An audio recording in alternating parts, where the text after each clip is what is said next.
Hello, আসসালামু আলাইকুম। আমি আজকে আমার ছোট্ট ভাইদের সাথে শৈশবের স্মৃতি ধারণ করতে যাচ্ছি। শৈশবের স্মৃতিটা কেমন ছিল তাদের সাথে আনন্দটা অনুভব করতে যাচ্ছি।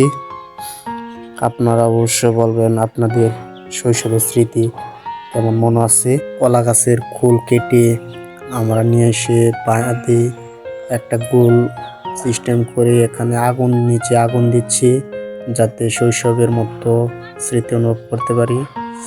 অনেক ধোঁয়ায় উঠতেছে, মনে হচ্ছে কোনো একটা ইট খোলা, কিন্তু অনেক সুন্দর ধোঁয়া উঠতেছে। আমরা শয়তানি করি, আবার সবাই মিলে এটাকে ভেঙে দেই।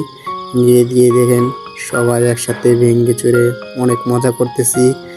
দেখেন কিভাবে যতটুকু ধোঁয়া উড়ানোর সময় মজা হয়নি, তখন ভাঙ্গে দেওয়ার সময় ততটুকু বেশি মজা হয়েছে। কারণ শৈশবের সময় আমরা এইভাবে ভেঙে দিতাম। তারা বলতেছে আজকে আমরা সবাই মিলে এটা ভাঙ্গে চুরমার করে দিব। এটাই আর কি, অনেক সুন্দরভাবে দেখতেছিলেন।